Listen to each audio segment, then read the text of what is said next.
Boa noite, gente. Vamos ter uma palavra de oração antes da gente começar? Senhor Deus, eu te louvo, Pai, pela sua graça e a maneira como o Senhor já está presente e tocando os corações através das músicas. Eu te imploro que o Senhor receba nossos corações cansados, alguns aflitos, com vários medos, com vários monstros escondidos. Eu te peço que o Senhor receba todos os nossos corações do jeito que estão no seu trono nesse momento, para poder, através do nosso material, do que somos e o que temos aqui, o Senhor falar conosco, Pai. O Senhor é a nossa única esperança e nessa noite te imploramos que o seu Espírito toque nossos corações. É o que eu te louvo e te oro em nome de Jesus. Amém. Amém. A mensagem de hoje, para quem gosta de... Certo? Melhorou? Para quem gosta de Bob Dylan, é uma frase da música dele. Então, quem leu, puxa, Bob Dylan, né? Mas não tem muito a ver com o tema da música. Só que é uma frase que eu gosto muito. Então, eu resolvi usar porque tem tudo a ver com o tema da mensagem. Hoje a gente vai falar de fidelidade. E fidelidade, como o próprio subtítulo da mensagem diz, o ponto dessa noite é que fidelidade é essencial para a vida. Assim como água, assim como luz, assim como as diversas formas de energia, fidelidade é uma questão primordial, essencial para a vida. Não existe vida sem fidelidade. É uma afirmação muito radical, mas a gente vai tentar argumentar isso através de um texto bíblico. E por isso eu peço para vocês abrirem, quem tem, ou me acompanhar em Hebreus, capítulo 6. O livro de Hebreus, capítulo 6.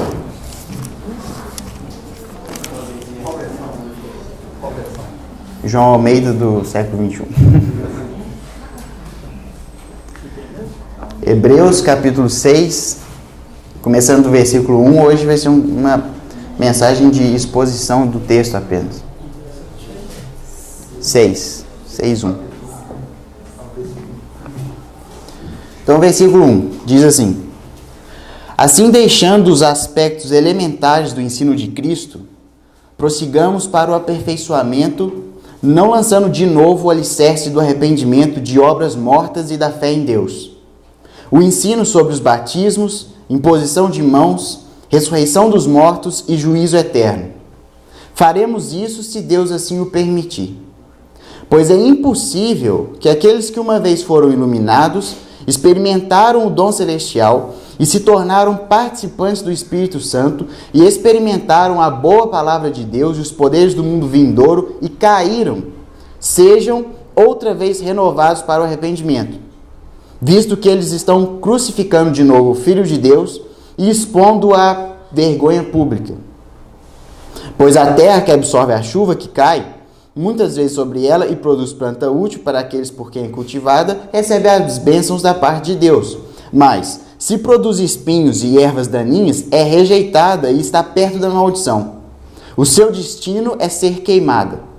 Mas acerca de vós, ó amados, ainda que façamos assim, estamos certos de coisas melhores relativas à salvação. Porque Deus não é injusto para se esquecer do vosso trabalho e do amor que mostrastes para com o seu nome, pois servis os santos e ainda os servis. E a gente para por aqui, depois a gente lê o resto. Então, a carta de Hebreus, ela trata de uma comunidade cristã, presente em Roma, e que estava enfrentando várias dificuldades naquela época.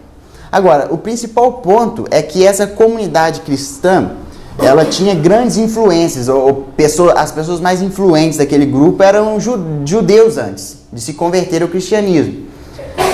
E eles começaram a defender uma tese e também os outros começaram a acreditar naquilo que seria talvez melhor voltar para o judaísmo, porque afinal de contas a gente está falando do mesmo Deus e no entanto no judaísmo você não sofria tudo aquilo que aqueles cristãos estavam sofrendo. Por exemplo, perseguição religiosa, ainda que acentuada nesse momento, eles sofriam. E eles estavam pensando, bem, se a gente encontra desafios tão grandes assim, Por que manter uma fidelidade a uma nova revelação divina, que era o que o cristianismo dizia? Por que manter uma fidelidade a uma dita nova e derradeira palavra de Deus aos homens, se a gente pode retornar ao judaísmo e não encarar nada disso? Veja bem, não é uma questão puramente mesquinha. Olha, eu quero um alívio do meu problema, vou ir para um lugar que não traz problema. Não é isso. É que talvez esses desafios que o cristianismo estava enfrentando demonstrava que ele não era tão real. Porque eles acreditavam muito, diferente de nós e da nossa cultura, que Deus atua em todo instante na vida humana. Então parecia um pouco irreal pensar que Deus estava com o cristianismo, uma vez que esse só enfrentava dificuldades. Um avanço tímido, uma vida dura, associada à vida dura normal do Império Romano, ainda tinha que lidar com o fato de ser cristão. E olha só, eles eram considerados ateus, por exemplo, não criam em Deus, eles eram considerados canibais, eles eram considerados, faziam parte de um grupo que tinha relação sexual ilícita e tal, por um monte de mal compreensões por parte dos romanos por eles. Então eles sofriam bastante. Então pensaram, bem, Deus não deve ter nada a ver com isso. E aí a gente tem uma verdade, e o autor de Hebreus coloca claro que eles não estavam entendendo muito bem a história. Então o texto começa, o capítulo 6, depois do capítulo 5, dizer algumas coisas sobre pessoas que ainda são imaturas com relação ao conteúdo da fé cristã. Ele diz que, olha, vamos deixar essa imaturidade de lado e vamos tentar avançar na vida cristã, na experiência cristã. Só que esse texto é um pouco mal compreendido por muitos que, quando olham, olha, vamos deixar os fundamentos para trás e vamos ir para coisas mais profundas. Eles logo já pensam que, bem, deve ser sobre quem vai ser o anticristo, ou quem vai ser isso, aquilo, mas não é sobre esse tipo de coisa. Quando o autor de Hebreus está dizendo, olha, a gente precisa sair dos fundamentos para ir para uma coisa mais profunda, ele em momento nenhum disse que a gente precisa abandonar os fundamentos. Na verdade, o que o texto coloca é que, partindo dos fundamentos, e nós vamos falar sobre eles em poucos minutos aqui, vamos procurar maiores implicações deles na vida. O evangelho não é para ser abandonado, mas o evangelho tem implicações cada vez mais profundas, mais amplas, que cobrem toda a vida humana. Então, se cobrem toda a vida humana, talvez é a hora de vocês deixarem aquelas coisas iniciais que precisam ser ditas sobre os conteúdos da fé e poder, então, aceitar e abraçar conteúdos da mesma fé, só que mais profundos. E olha só quais são os fundamentos da fé cristã. Ele diz no versículo 6, no capítulo 1, o primeiro prossigamos com arrependimento de obras mortas e com fé em Deus. 2 fundamentos. O terceiro, o ensino sobre do batismo. O quarto, imposição de mãos. O quinto, ressurreição dos mortos. E o sexto, juízo eterno. É engraçado que, apesar de ser usada essa linguagem, esses substantivos aqui, ele cobriu toda a fé cristã, toda a narrativa cristã. E é muito comum você ver isso num livro ou outro, mudando um pouco as palavras. Em vez de pôr arrependimento dos pecados, pôr a cruz de Cristo e a ressurreição e o juízo, não sei. Mas são substantivos que tentam cobrir toda a narrativa cristã. E de fato, se você olhar comigo, existe uma narrativa completa aqui. O arrependimento é o primeiro ponto que é dito aos homens, que é colocado diante dos homens sobre a fé cristã. É a antropologia da fé cristã. Olha, é necessário que o homem se arrependa. O relacionamento com Deus, a experiência de se vivenciar uma vida com Deus, começa pelo arrependimento. Não se começa por outro lugar. Não se começa com religião, não se começa com um comportamento, não se começa nada, com um rito, nada. Se começa com aquela experiência básica, pessoal do arrependimento. Partindo do arrependimento, a gente tem logo a fé, que na verdade andam juntos. A fé naquilo que Deus revelou, naquilo que Deus fez na história humana. É a fé que é exigida do cristão. Eu preciso crer, é muito mais do que compreender, eu preciso crer em tudo que foi dito, eu preciso aceitar tudo que foi dito e confiar que isso vai fazer alguma coisa, que as promessas são reais, que isso tem alguma implicação séria para a minha vida. A fé. A terceira coisa é interessante, o ensino sobre o batismo. A gente está acostumado a... Não, vamos ficar naquilo que é pessoal, no relacionamento com Deus, íntimo, meu e ele, nosso e ele, algo íntimo. Vamos abandonar todo esse ritualismo. E, de certa forma, isso tem um grande valor. Entretanto, uma grande parte da dimensão da vida cristã é liturgia. E a liturgia mais importante é o batismo, evidentemente, junto com a ceia. Então, faz parte da fé cristã essas experiências comunitárias, essas liturgias, que são de relacionamentos com Deus, mas de maneira comunitária. Então, o batismo é uma das coisas centrais da fé cristã. A outra coisa é a imposição de mãos. E aqui eu entendo que a melhor interpretação é daqueles comentadores que dizem o seguinte: olha, a imposição de mãos naquela época era um trabalho de diáconos e de presbíteros, e eles sempre impunham buscando cura ou buscando mandar algum missionário para algum lugar. Enfim, era sempre algo associado ao serviço cristão. Então faz sentido a gente pensar que a fé cristã, além de exigir um arrependimento e a fé do homem, a antropologia humana, ele também existe o trabalho humano. E esse trabalho é sempre entendido como serviço ao outro. Então, imposição de mãos é uma coisa central na fé cristã. Agora, a fé cristã está indo para algum lugar. Ela tem uma esperança. E essa esperança tem a ver com a ressurreição dos mortos, certo? É um conteúdo central da fé cristã. A ressurreição de Cristo e posteriormente a nossa ressurreição. E por último, a fé cristã também entende que a justiça será feita. Se não for agora, porque nós experimentamos graça, que é algo maior do que justiça, um dia será. E por isso o autor colocou o juízo. É um conteúdo da fé cristã. Onde até que enfim chegará o momento em que as lágrimas serão colhidas através de uma justiça perfeita.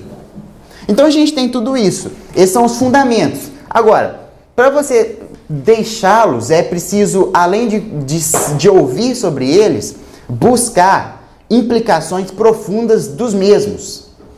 Bem, eu sei que Jesus ressuscitou. Isso é o ABC do cristianismo, mas agora eu preciso entender algo mais completo, algo mais profundo, uma implicância maior sobre a ressurreição. Será que a ressurreição tem alguma coisa a ver com a pobreza mundial? Uma implicação. E a igreja sempre vai atrás de implicações mais profundas sobre o conteúdo da fé cristã. Agora, o que é interessante é que esse texto também está falando sobre maturidade, ele não está falando sobre perfeição, é diferente. Não é uma perfeição com relação ao pecado, é uma maturidade, é uma compreensão profunda e completa dos conteúdos da fé. Agora, ele dizendo isso, diz o seguinte: olha, é preciso ter uma compreensão profunda sobre essas coisas, porque é impossível, e ele vai usar termos bastante comuns na Bíblia inteira, são verdadeiras alusões a outros textos.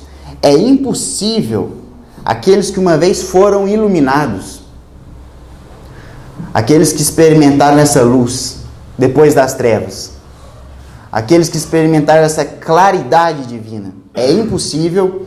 Além disso, aqueles que experimentaram o dom celestial, que foram cativados pela graça, que experimentaram os diversos carismas, os dons de Deus. Além disso, se tornaram participantes do Espírito Santo.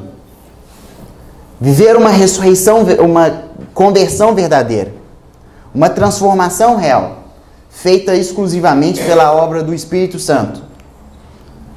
Experimentaram a boa palavra de Deus.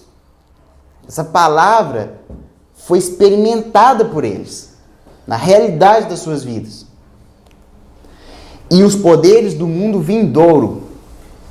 Viveram aquilo que a gente chama de o já, da escatologia. Existe o já ou ainda não? Já viveram aquilo que pode ser vivido do mundo vindouro, da nova criação. Já estão experimentando. Já conseguem perdoar. Já conseguem servir. já conseguem ser fiel. É impossível para esses voltar ao arrependimento. Era uma advertência. Olha, vocês estão flertando com a ideia de não ser fiel à última revelação divina, que nós chamamos de cristianismo. Vocês estão flertando com a ideia a possibilidade de voltar e de ser infiel a uma coisa que um dia vocês dedicaram sua alma e coração. Eu quero dizer que é impossível, caso isso aconteça, vocês se arrependerem e voltar uma vez mais. É impossível. Por quê? Eu te dou duas razões, o autor diz. A primeira, não se pode crucificar Cristo outra vez. Vocês estão brincando comigo. A fidelidade à cruz de Cristo, ela foi tão satisfatória, uma obra tão completa, tão poderosa, que a salvação que ela oferece para os homens, ela é total e completa em um só momento. Ele não vai morrer de novo para oferecer uma nova salvação, uma nova redenção. Portanto, é impossível. Você está sendo infiel e está deixando para trás uma obra que foi completamente feita.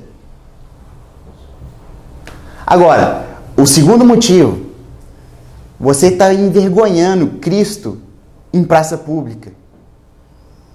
O mundo inteiro, como os cristãos dizem, ele escuta que a segurança, a salvação, a esperança, a razão da vida sua é Cristo. E você então o deixa. Isso é uma vergonha. Você não vai envergonhar ele vai ficar por isso mesmo. Então ele deixa bem claro, olha, ser infiel a essa fé, não existe perdão. Não existe retorno. Não existe uma maneira de resolver uma situação dessa. Não tem como esse marinheiro deixando esse mar voltar para ele. Não é possível. Talvez alguns de vocês estão ansiosos aí. Opa, cristão não perde salvação. Mas eu não vou tratar desses temas, não é sobre isso. O foco é sobre essa advertência séria e real de que a fidelidade exige muita coisa e de que o preço da infidelidade é muito grande. Agora, esses cristãos, eles tiveram algum exemplo de fidelidade para poder ter algum parâmetro e para poder ter alguma segurança de que, bem, faz sentido ser fiel ou não? Eles tiveram algum parâmetro? Sim, o próprio Deus.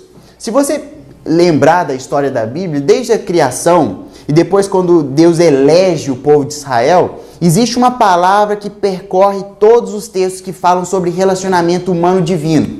E essa palavra é aliança, não é? É a aliança de Deus. Por isso que nós tratamos o casamento, os cristãos, não como um compromisso, como um contrato feito em cartório, apesar de fazermos isso também. Casamento não é um contrato. Casamento é compreendido como uma aliança. É algo além, tem a ver com um compromisso feito entre dois agentes e que estão certos que vão manter aquilo até a morte. Agora, Deus mantém essa aliança com o seu povo, que depois de Israel ele faz uma aliança com todo o mundo, através da igreja, através da cruz de ressurreição de Cristo.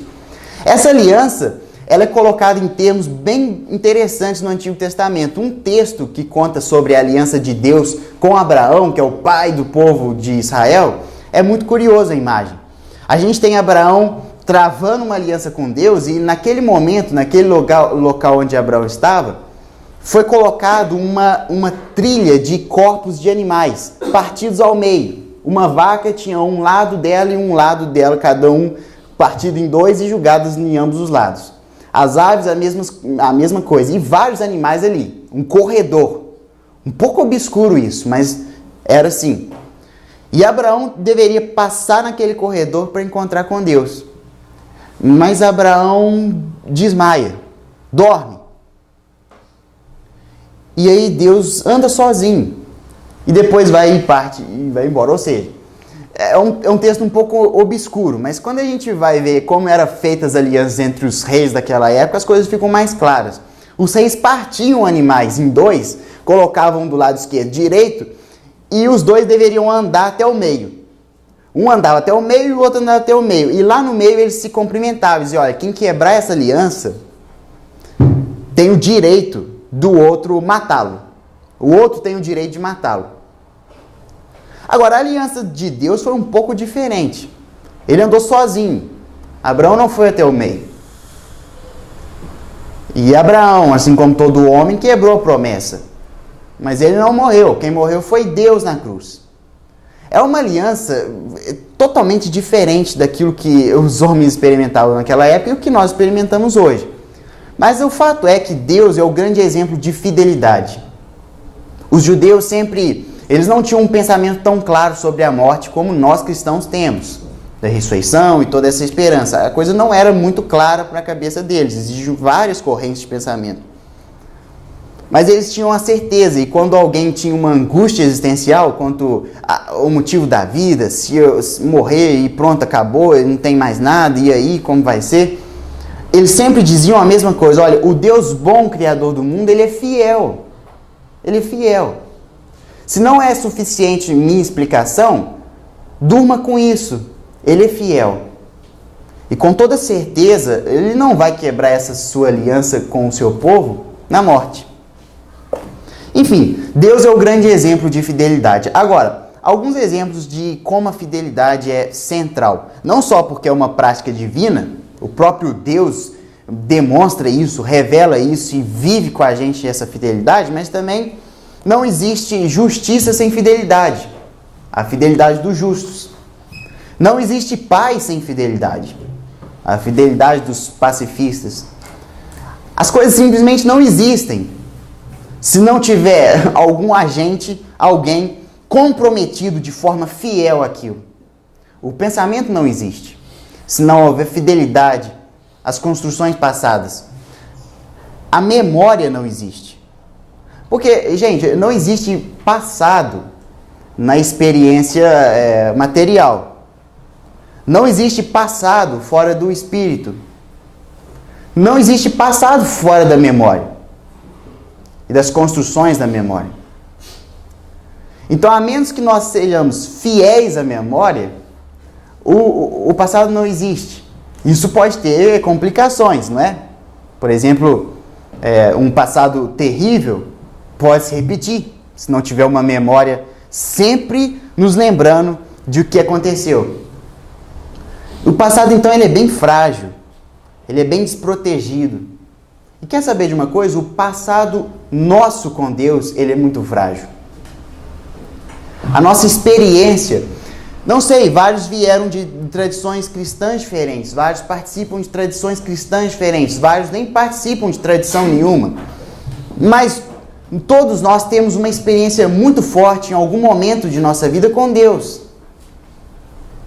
Depois de um grande sofrimento, ainda pequeno na escola dominical, em alguma celebração cristã, em alguma leitura, nós temos um dia, um momento na nossa vida que nós sentimos a realidade divina. Nós podemos senti-lo. É como se ele estivesse nos tocando, falando conosco. Aquilo é muito real. Só que a vida continua e essas experiências elas não são frequentes, elas não são comuns. E se não for nossa fidelidade, elas não existem mais. Elas vão. Outras coisas mais palpáveis, mais tangíveis, mais duras, ocupam o nosso coração, calejam nossa alma. E se não for a fidelidade, se perde. Esse relacionamento, esse momento, que pra gente naquela hora fazia toda a diferença, e que nós assumimos esse encontro com Deus, esse contato com o divino, como algo que seria um divisor de águas em nossa vida, um amor, uma afeição, uma doçura por Cristo tão real, um desejo por estar na presença dele, por viver com ele, por reconhecer quem ele é, por amá-lo de maneira tão real, que é como se ele fosse encarnado diante de nós. Aquilo se perde. E a gente pega em alguns dias pensando sobre, puxa vida, quanto tempo aquilo passou e hoje nem mais lembro, e aquilo era um divisor de águas, e hoje a fidelidade é exigida para que o nosso passado com Deus esteja sempre presente. Para que aquele momento bom que você, enfim, pela graça divina, reconheceu-se pecador e ao mesmo tempo experimentou um perdão sem igual, e aquilo foi uma experiência maravilhosa na vida. Eu estou falando da conversão. Mas e hoje? Essa conversão ela é colocada sempre diante, ela é sempre celebrada, ou o passado se perdeu? O que eu quero dizer é que a fidelidade, sem ela, não existe o passado. E tem um filósofo, Nietzsche, que diz, não é? Que a vida boa é a vida que existe esquecimento. Não se vive sem esquecimento. Porque se você não esquecer as coisas, você vai ter uma vida miserável. Vida boa é a vida dos bichos. Eles simplesmente vivem. Não existe uma coisa como um espírito que os lembra, que traz à memória coisas terríveis ou coisas boas, enfim. Não existe passado, porque não se rende passado, não se redime passado. Mas olha, será que realmente essa vida sanitária, essa vida de saúde que o Nietzsche propõe, ela é realmente a única vida que a gente tem que buscar? Será que é o único valor? Ou será que existe um fardo que essa memória coloca diante de nós, no entanto, nos enche de significado e propósito? Um fardo que nos faz ter propósito e motivo de viver. A fidelidade, então, ela é uma das coisas constitutivas da vida. É muito difícil, se você, caso retire os homens fiéis, as mulheres fiéis, é muito difícil construir algo. Por que me apegar em algum propósito? Por que me apegar em algum objetivo de vida? Por quê? A menos que haja uma fidelidade, não existe apego, não existe progresso, não existe luta, não existe vitória, não existe derrota, mas também não existe vitória. E a gente tem essa realidade. A fidelidade, então, é um ponto central para a vida. Olha, tem uma música de um cantor norte-americano, o Josh Garrett, talvez a maioria conhece. E ela é sobre o mar também, e é um recontar daquela história grega do Ulisses, daqueles livros famosos de Homero. E o Ulisses tem uma história bacana. Não me importa o que os gregos pensavam naquela época, mas essa história, a releitura que foi feita com os conteúdos cristãos, ela é bem curiosa. Ulisses era um capitão das tropas gregas, e ele estava voltando para casa para reencontrar sua mulher depois da guerra de Troia. Só que a viagem dele é tumultuosa e demora muito.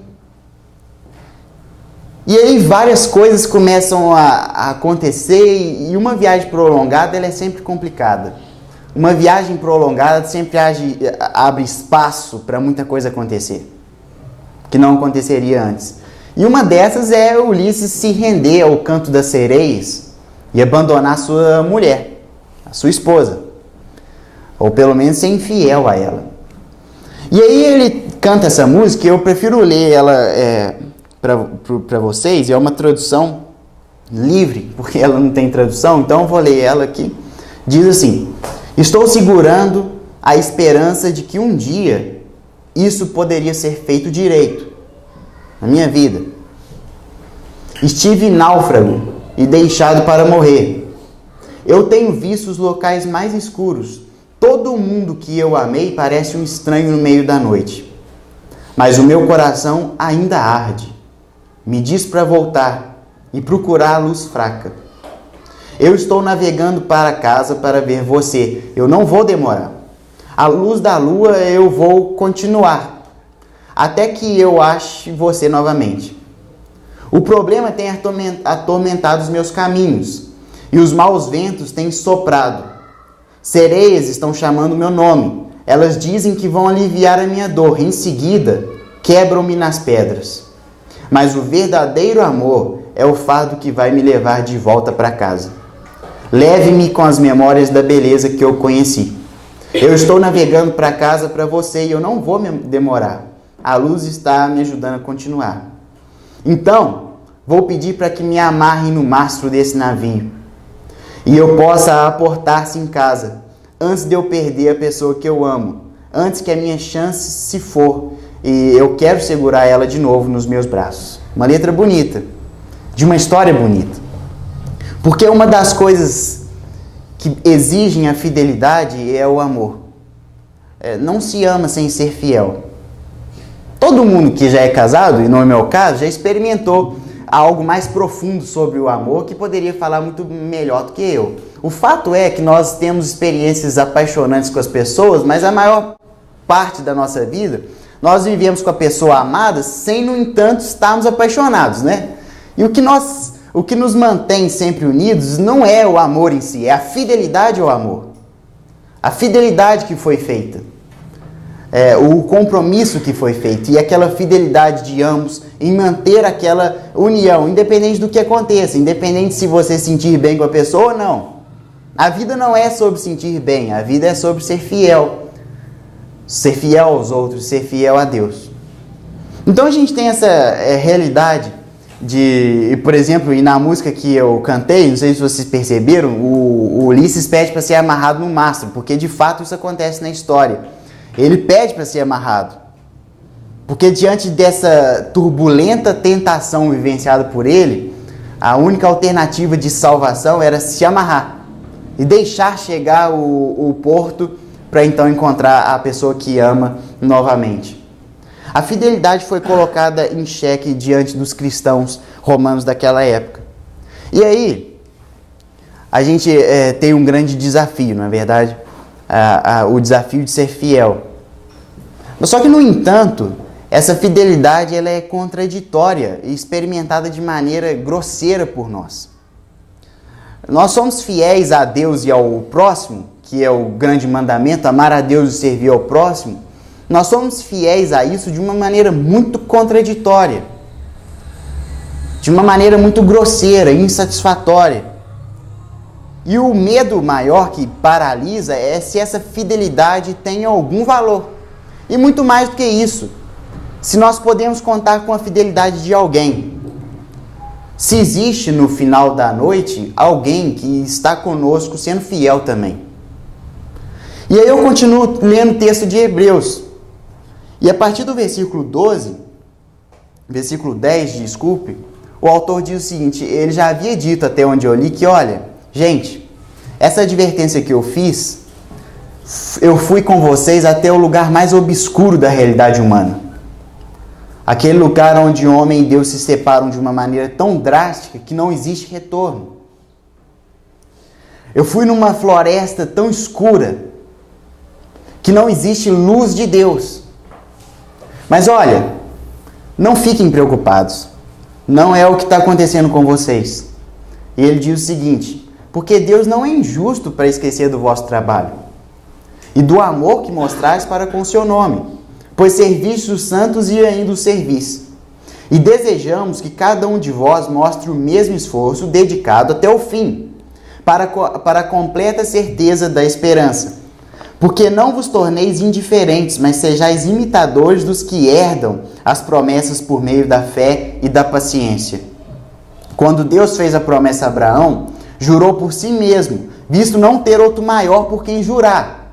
E é um texto muito bonito lá em Gênesis 15. Ele diz, olha, eu jurei por mim mesmo. Não existe nada maior que Deus. O único recurso de juramento de Deus é Ele próprio. Por certo, versículo 14, te abençoarei e te multiplicarei grandemente. Assim Abraão, tendo esperado com paciência, alcançou a promessa.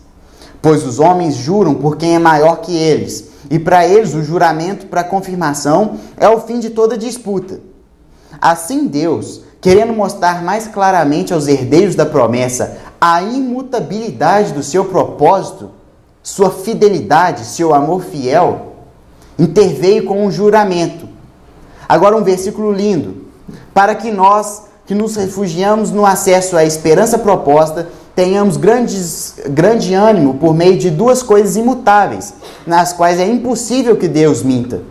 Essa é a esperança. É para nós a âncora da alma, segura e firme, que entra no lugar interior, além do véu, onde Jesus entrou por nós como precursor, tornando-se sumo sacerdote para sempre, segundo a ordem de Melquisedeque. Deus é o grande fiel da história. A sua fidelidade é que mantém todas as coisas. E mantém o nosso pobre e fraco coração. O barquinho da nossa vida, ele não é fiel, ele não tem como um fiel a ele um porto duvidoso, mas o porto dele é o Santo dos Santos, por uma âncora que entrou através dele pela obra de Cristo, e está lá.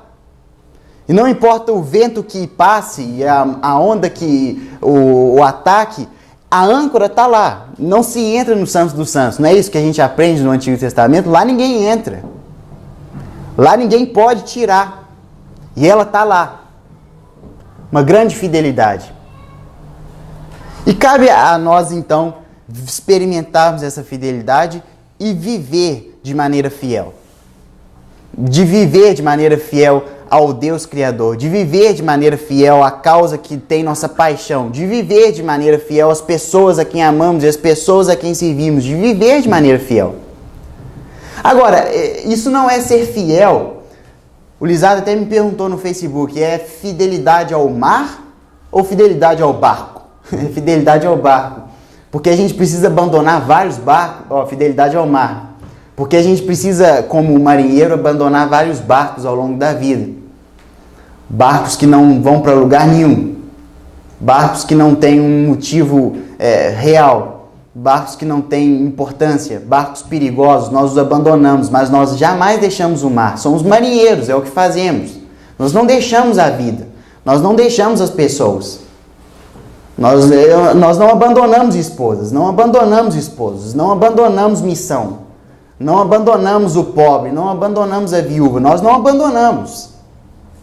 Nós trocamos maneiras, mas nós somos fiéis. É o que nós desejamos. Porque sem a fidelidade não existe várias coisas da realidade como foram colocadas aqui.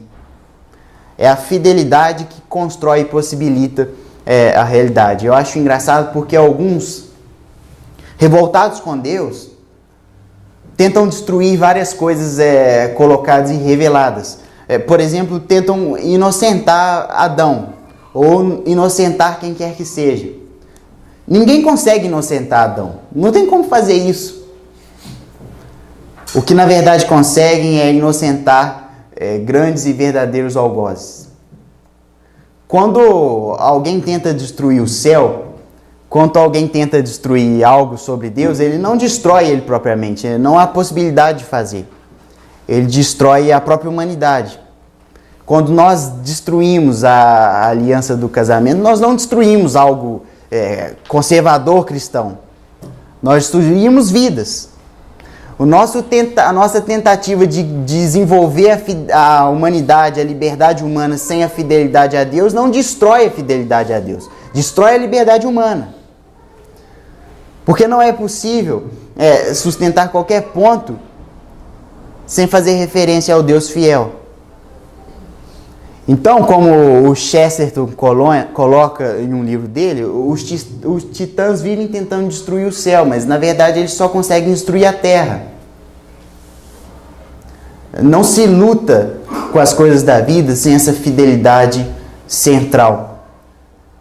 Não se enfrenta o mal, não se enfrenta a tentação com alguma coisa que não seja a fidelidade a Deus e aos homens. A fidelidade é um ponto central da vida humana. Então, para isso, a gente tem um último texto que eu vou ler para vocês, de um casamento e de uma esposa não muito atrativa, mas é um relato fascinante que está lá no Antigo Testamento.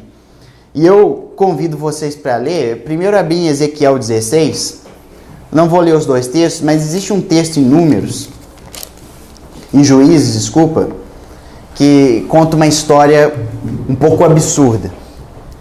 É uma história de um homem viajante de Israel que em determinado momento da sua viagem resolve parar para descansar. Já é noite, resolve parar para descansar. E entra em uma casa.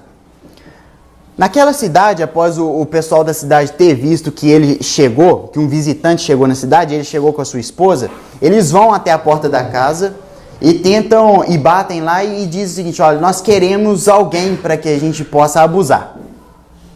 Parecido com a história de Ló, que a gente conhece mais. A gente quer alguém aí dos viajantes que vem, que vocês entreguem para vir para a praça, para a gente poder abusar dessa pessoa a noite inteira. Uma maldade sem limites. E aí o viajante propõe algo que é extremamente cruel para aquele que o recebeu. Ele diz o seguinte: olha, vamos fazer o seguinte, eu entrego a minha esposa. Eles vão, abusam dela a noite inteira e pronto. E aí a gente fica tranquilo aqui. Ninguém na sua casa sofre nada e eu também não, a gente fica tranquilo aqui. E ele entrega a esposa para ele, para esses habitantes da cidade. E eles de fato abusam dela a noite inteira e ela morre. E eles a esquartejam, entregam partes delas para vários lugares. É um texto horrível, não é? Ele está no mesmo livro que a gente leu, o Salmo 23. Agora, por que um texto desse estaria ali na Bíblia? Olha, eu não sei muito bem o motivo. O que eu sei é que é um texto que é totalmente oposto de uma outra história. Tem uma outra história na Bíblia que o esposo não entrega a esposa. Ele se entrega por ela. E eu vou ler um texto de um profeta, Ezequiel, que fala sobre essa esposa. E é um texto que fala desde o seu nascimento. Agora observem como foi o nascimento dessa esposa desse casamento. Foi assim: e disse, assim diz o Senhor, versículo 3, a Jerusalém, a esposa é Jerusalém, o povo de Deus: tua origem, o teu nascimento, foram na terra dos cananeus. Teu pai era amorreu e tua mãe Eteia. E quanto ao nascimento, o teu cordão umbilical não foi cortado no dia em que nasceu, nem te lavaram com água para limpar. Suja de sangue, deixada. Nem te esfregaram sal, nem te envolveram em faixas. Não fizeram um pós-natal. Nasceu. Ninguém teve piedade de ti, nem compaixão para te fazer alguma dessas coisas, mas foste lançada fora no campo, pelo nojo que tiveram de ti no dia em que nasceste. Quando passei por ti e te vi banhada em sangue, te disse, esse é o noivo, embora estejas no seu sangue, vive. Sim, eu te disse, embora estejas no teu sangue, vive. Eu te fiz crescer como um broto. Ele pegou ela. E crescestes, prosperaste, ficaste muito bela. Ficou entre as mais belas. Formaram-se os teus seios e o teu cabelo cresceu. Porém estavas nua e descoberta. Passando por ti, vi que já estavas na idade de amar. Então estendi minha capa sobre ti e cobri tua nudez. Ou te pedi em casamento. Fiz um juramento e firmei uma aliança contigo, diz o Senhor Deus, e tu passaste a me pertencer. Então, a gente tem o casamento. Então te lavei com água, limpei o teu sangue e te ungi com óleo. Também te vesti de bordados e de sandálias de couro nobre, de linho fino, e te cobri de seda. Também te adornei com joias e coloquei braceletes nos teus braços e um colar no pescoço. E te coloquei um pendente no nariz, brinco nas orelhas e uma linda coroa na cabeça. Ela ficou maravilhosa. Assim fostes adornada de ouro e prata, e o teu vestido era de linho fino, de seda e de bordado, e te nutristes de boa farinha, de mel e azeite, e ficastes muito bela, e subistes à realeza. A tua fama percorreu as nações, por causa da tua beleza, pois era perfeita, graças ao esplendor que eu te dei, diz o Senhor Deus. Ela era simplesmente a mais linda daquele momento. Ela era maravilhosa, era uma rainha. mas confiastes na tua beleza e te corrompestes por causa da tua fama. Tu te oferecestes a todos os que passavam para seres deles. Escolhestes alguns vestidos e fizestes altares adornados e te prostituíste sobre eles como nunca havia acontecido, nem acontecerá. É um pouco diferente daquela história. Não foi o noivo que entregou a esposa para se prostituir. Ela se prostituiu. Escolhestes alguns vestidos e fizestes altares adornados. Também tomaste as tuas belas joias, feitas do meu ouro e da minha prata, com que eu havia te presenteado, e fizeste imagens de homens para ti, e te prostituístes com elas. Percebe o que está dizendo aqui? Ela construiu objetos com os presentes que ele havia feito para se prostituir com esses objetos. Eu te dei pão e boa farinha e azeite e mel, com que eu te sustentava, também puseste diante delas com incenso suave, diz o Senhor Deus. Além disso, tomaste teus filhos e tuas filhas, que havia gerado para mim, e os sacrificastes para serem queimados pela chama. Acaso a tua prostituição foi tão pouca coisa, que ainda tinhas de matar meus filhos e entregá-los como oferta queimada? E em todas as tuas abominações e prostituições, não te lembraste dos dias da tua juventude, quando estava nua e descoberta e deitada de sangue. Ai de ti, diz o Senhor, depois de toda a tua maldade. Ainda edificaste um prostíbulo e fizeste altares em todas as praças.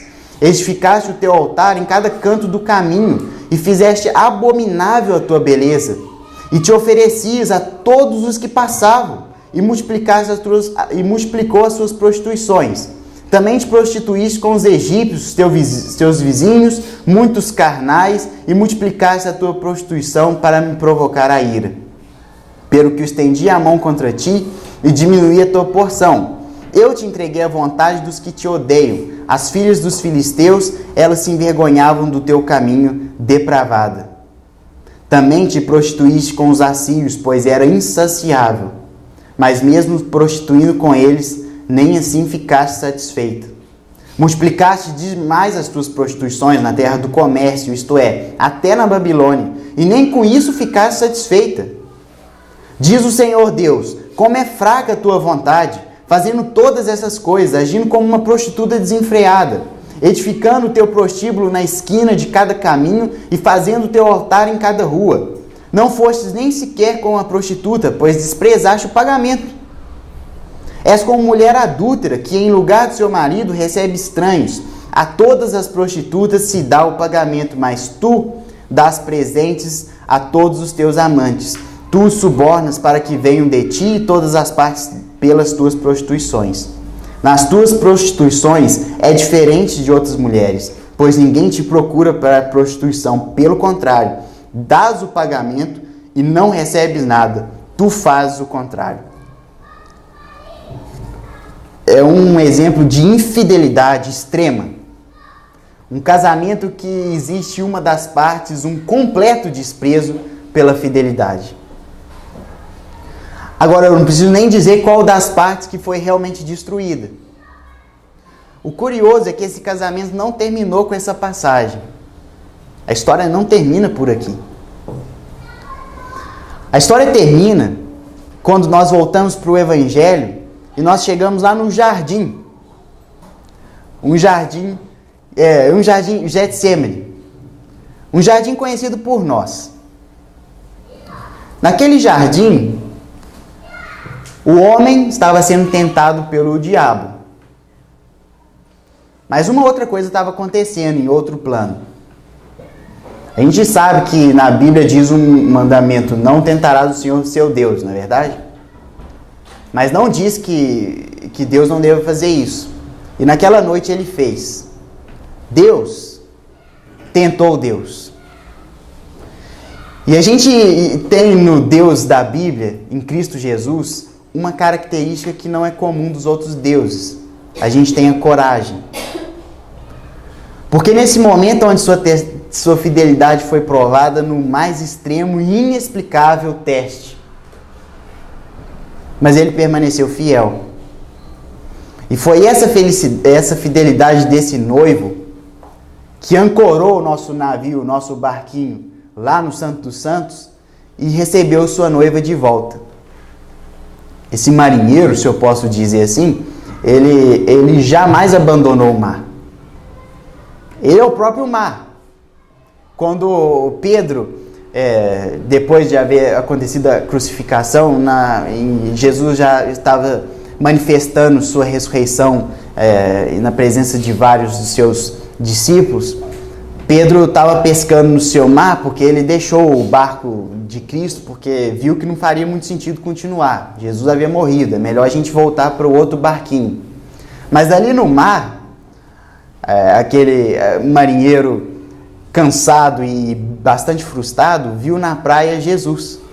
E é uma das cenas mais comoventes do relacionamento de Jesus com seus discípulos, porque ele estava nu, pula naquele mar gelado, frio de madrugada e sai nadando até encontrar ele. Porque para ele, novamente, a sua esperança tinha acendido, o seu coração voltou a arder. O barco onde ele pôs sua confiança voltou novamente para o porto da vida dele. E a gente tem essa história magnífica. A fidelidade de Jesus restabeleceu o relacionamento dele com a sua esposa. E a fidelidade dele sempre se coloca entre a nossa. Fidelidade contraditória. E nos mantém ao seu lado. Agora, o que a gente pensa é o seguinte: é muito ruim experimentar a infidelidade. Apesar de ser algo tão comum da nossa vida, é algo que nos custa muito, não é verdade? É algo que traz grande prejuízo. E talvez seja a hora de nós pensarmos, puxa, é melhor ser fiel. É melhor ser fiel a esse Deus que eu experimentei de maneira tão real no meu passado. É melhor ser fiel a essas causas que, por mais gastas que estão, por mais fracas que são causas reais do reino de Deus. É melhor ser fiel àquela pessoa que um dia eu disse que amei. Aquela pessoa que um dia eu disse que viveria minha vida inteira com ela. É melhor ser fiel, porque a vida da fidelidade, ela é, sem sombra de dúvidas alguma, muito mais real. Então é melhor ser fiel. E a pergunta do tema, do título da mensagem é: pode um marinheiro abandonar o mar? Olha, não deveria. Eu não quero ser um deles. E eu quero fazer a oração essa noite para que, apesar de ser contraditória, que a minha fidelidade possa ser uma experiência real e presente na minha vida. E muito mais do que isso, que eu não perca a capacidade e a sensibilidade necessárias para poder sentir, experimentar a fidelidade desse Deus maravilhoso, Cristo Jesus, que jamais, nunca me abandonou. E mostrou de todas e várias formas, da maneira mais cruel, da maneira mais difícil, ele enfrentou o que teve que enfrentar para me provar que a fidelidade dele é algo real, concreto e que jamais, jamais vai cambalear. Então a minha oração essa noite é para que eu possa ser um marinheiro que não abandona o mar. Eu fui feito para isso. Eu fui feito para servir as pessoas. Nós somos feitos para amar alguém. Nós somos feitos para amar Deus. Que Ele nos ajude a sermos fiéis.